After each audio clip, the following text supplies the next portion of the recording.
بسم الله الرحمن الرحيم. يا أيها المزمل قم الليل إلا قليلا نصفه وانقص منه قليلا أو زد عليه ورتل القرآن ترتيلا إنا سنلقي عليك قولا ثقيلا إن ناشئة الليل هي أشد وطئا وأقوم قيلا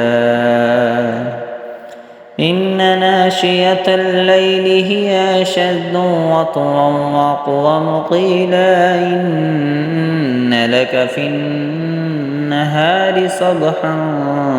طويلا واذكر اسم ربك وتبتل إليه تبتيلا رب المشرق والمغرب لا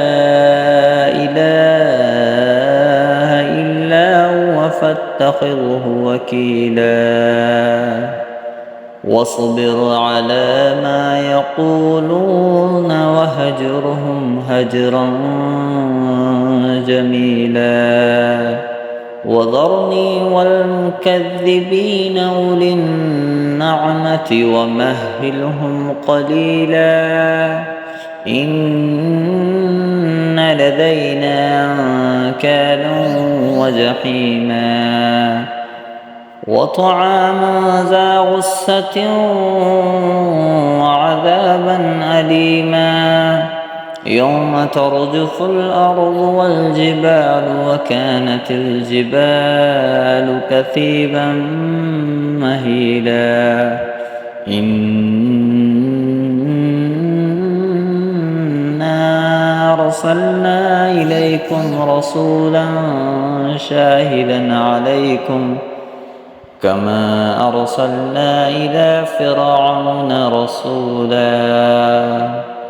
فعصى فرعون الرسول فأخذناه أخذا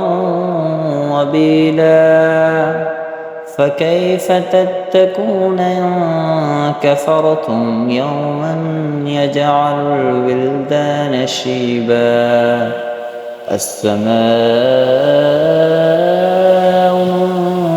منفطر به كان وعده مفعولا إن هذه تذكرة فمن شاء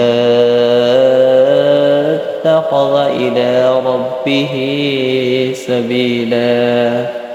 إن ربك يعلم أنك تقوم أدنى من ثلثي الليل ونصفه وثلثه وطائفة من الذين معك والله يقدر الليل والنهار علم أن لن تحصوا فتاب عليكم فاقرؤوا ما تيسر من القرآن علم أن سيكون منكم مرضى وآخرون يقاتلون في سبيل الله فاقرؤوا ما تيسر منه وأقيموا الصلاة وآتوا الزكاة وأقرضوا الله قرضا حسنا وما تقدموا لأنفسكم من خير